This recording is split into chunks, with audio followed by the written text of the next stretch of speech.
Hola, espero que estés muy bien. Hoy te voy a compartir una de las leyendas mexicanas que nos contaban cuando éramos pequeños. La leyenda del Callejón del Diablo.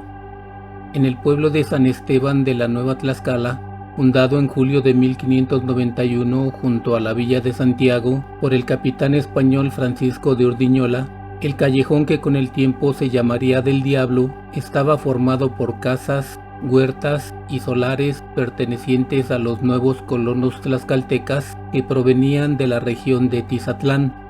San Esteban se estableció como parte de una estrategia del gobierno virreinal para poner fin a la prolongada, sangrienta y destructiva guerra chichimeca y para tener el control de sus fronteras del noreste.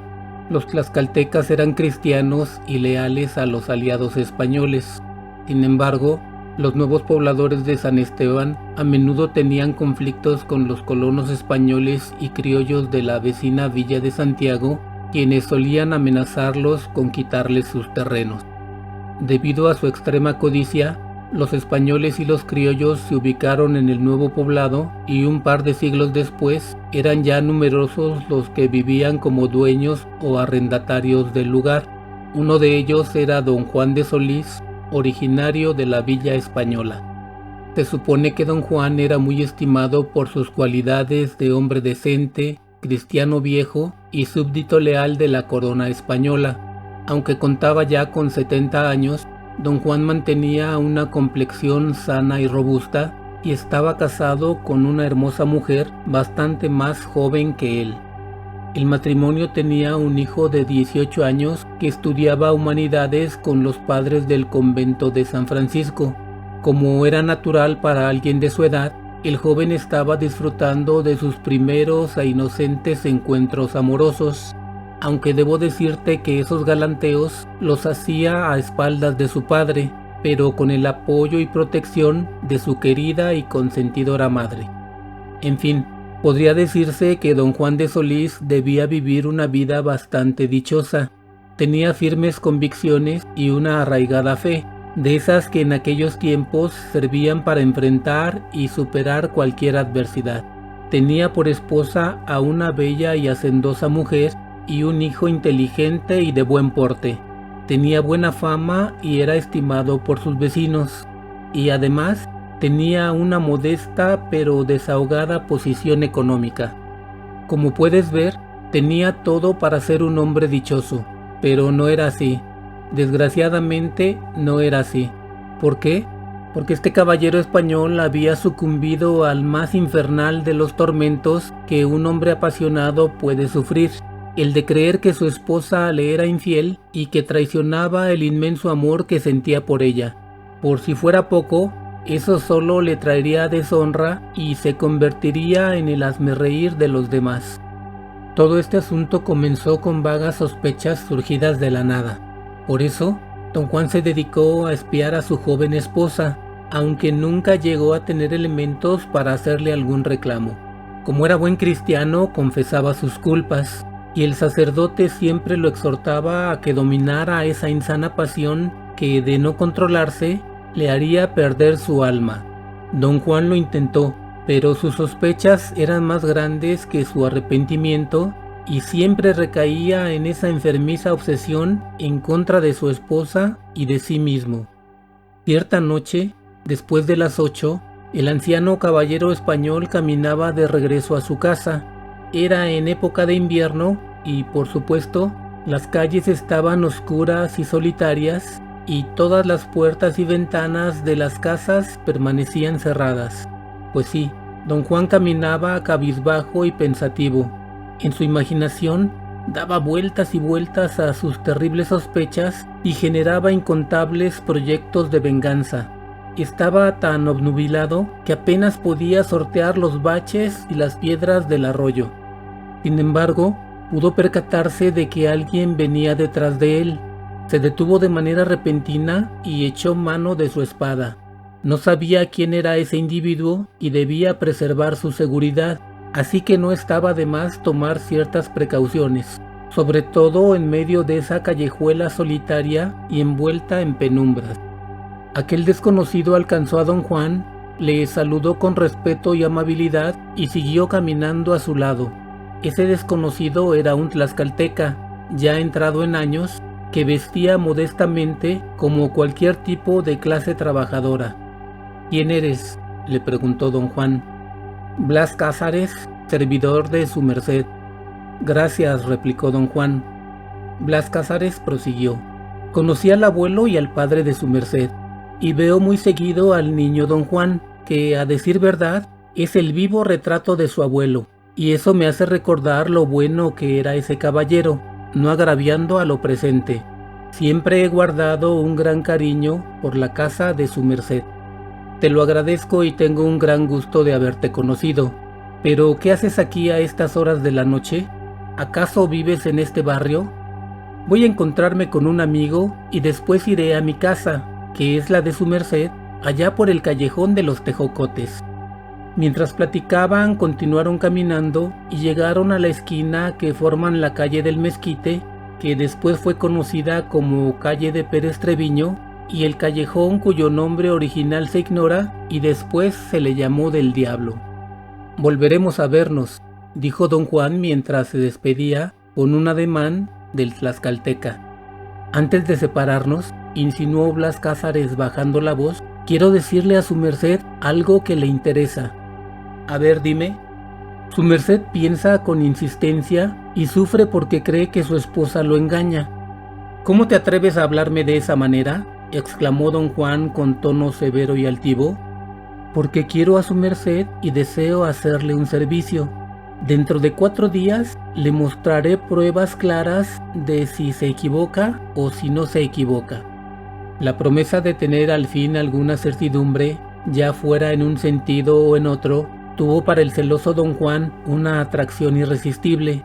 Ante la posibilidad de saber, de eliminar definitivamente la duda y la inquietud, el caballero español dejó a un lado su orgullosa actitud y solo experimentó el placentero sentimiento de que en pocos días podría conocer la verdad, cualquiera que ésta fuese. Antes de marcharse, Blas Cázares confirmó: «Sí, su merced, se lo prometo. Nos veremos en este callejón a esta misma hora. Que pase su merced muy buenas noches». Y el tlaxcalteca se alejó perdiéndose entre las sombras, mientras don Juan se quedó inmóvil durante unos minutos más, pasmado debido a lo sorprendente de aquella promesa, sin saber si podría y debía darle crédito o no. Al reponerse de la fuerte impresión, comenzó a andar. Llegó hasta su casa, saludó a su hijo que estudiaba a la luz de las velas, le sugirió no desvelarse demasiado y se dirigió hacia la alcoba matrimonial donde se encontraba su joven y bella esposa. A partir de ese insólito episodio, el plazo de 4 días establecidos por el tlaxcalteca solo llevó al pobre don Juan a un estado de espantosa ansiedad, pero dentro de todo, evitó que el caballero español continuara con sus actividades de espionaje y dejara para después cualquier posible reclamo a su mujer. Por fin, los 4 días de plazo se vencieron. Esa noche, don Juan de Solís caminó lentamente por el mismo callejón y a la misma hora que la ocasión anterior, y como aquella vez, en el ambiente imperaban la oscuridad y el silencio. El apesadumbrado caballero estaba lleno de dudas. ¿Se presentaría a Blas Cázares y le haría la revelación prometida, o lo dejaría con esa incertidumbre y esa ansiedad espantosas? De repente, como si hubiera emergido de la tierra, el tlaxcalteca se abrió paso entre las sombras y, acercándose al anciano español, le dio las buenas noches. «¿Y bien?», le preguntó don Juan, sin siquiera disimular un poco su impaciencia. «Por desgracia», dijo Blas Cázares midiendo sus palabras, «sus sospechas son ciertas». «Las pruebas. ¿Dónde están las pruebas? Quiero verlas», escupió el caballero en una mezcla de grito ahogado, sollozo y rugido colérico. «Mañana finja su merced que hará un viaje.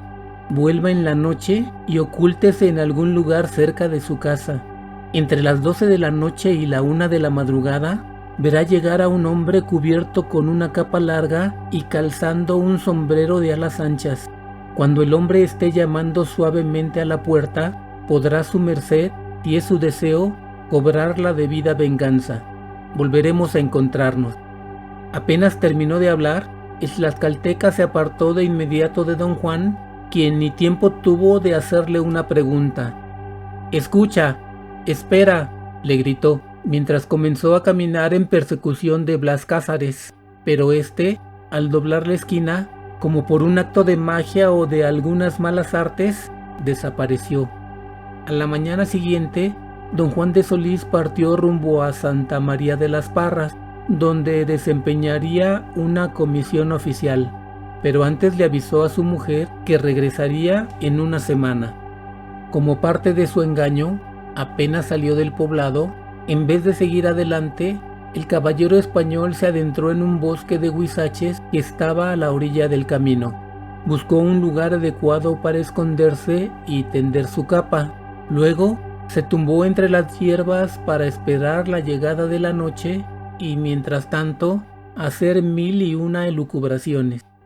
Qué alegría sentiría si sus sospechas fueran falsas, pero si no era así, perdonaría a su mujer, resolvería el problema utilizando su buen juicio, es decir, abandonando a su esposa y viviendo con su hijo en otra parte. No tenía manera de saberlo, pero había algo mucho más poderoso que la razón y que sus generosos sentimientos, algo que le decía que debía rechazar aquellos sentimientos propios de hombres cobardes y sin ningún honor, pues es bien sabido que semejantes agravios solo se reparan con sangre. Así, los pensamientos de don Juan iban de un extremo a otro, de lo razonable a lo descabellado. Sin embargo, muy en su interior sabía que llegado el momento, se dejaría llevar por el impulso primigenio de la rabia y la venganza. Como sea, pasaron horas que parecían interminables y al fin cayó la noche, tenebrosa y fría como convenía a sus fines. Por el extremo norte, donde se ubicaban los solares despoblados, las milpas y las tierras baldías, don Juan se adentró al callejón que llevaba hasta su casa y se escondió tras el robusto tronco de un nogal que había echado raíces a 2 metros de su puerta. Todo estaba oscuro y en silencio. Los árboles de las huertas vecinas apenas podían verse por entre las densas tinieblas, y de vez en cuando algún perro lanzaba un lastimero ladrido. Las rachas de viento susurraban con suavidad y de manera intermitente movían las ramas de los árboles. Se oyó el canto de un gallo al que siguieron muchos otros como si le estuvieran contestando. Ya era más de medianoche y el caballero comenzaba a impacientarse. De pronto se escucharon unos pasos que parecían provenir de algún punto lejano, pero que se acercaban lentamente. Un bulto se perfiló entre las sombras como algo amorfo, pero que poco a poco fue definiéndose como la silueta de un hombre cubierto con una larga capa y con un sombrero de alas anchas que le llegaba hasta los ojos. El misterioso individuo se detuvo ante la puerta de la casa de don Juan de Solís y dio 3 suaves golpes. Sin esperar un minuto más, el anciano salió de su escondite y, sin mediar palabra, encajó su espada en el cuerpo de aquel desconocido, quien cayó al suelo sin poder defenderse ni lanzar alguna queja. Casi al mismo tiempo se abrió la puerta de la casa. Don Juan saltó hacia adentro con la espada aún en la mano y con el rostro transformado por una mueca de salvaje furia. Al ver a su esposo, la aterrada joven corrió hacia la puerta. Su instinto de madre le permitió adivinar lo que había ocurrido. Don Juan la siguió sobrecogido. «Es mi hijo, mataste a mi hijo», gimió la pobre mujer arrojándose para abrazar aquel cadáver ensangrentado. Don Juan acercó una antorcha al rostro del muerto, que había caído con la cabeza apoyada en el umbral. Al reconocerlo, lanzó un horripilante grito y se enfiló hacia la calle, huyendo como alma que lleva el diablo. El pobre hombre se había vuelto loco. Algunos meses después, don Juan recuperó un poco la cordura y confesó ante un juez la historia de su abominable crimen.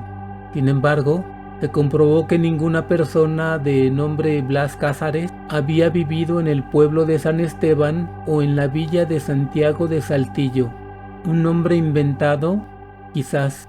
Pero ¿quién habría tenido motivos suficientes para cometer semejante atrocidad?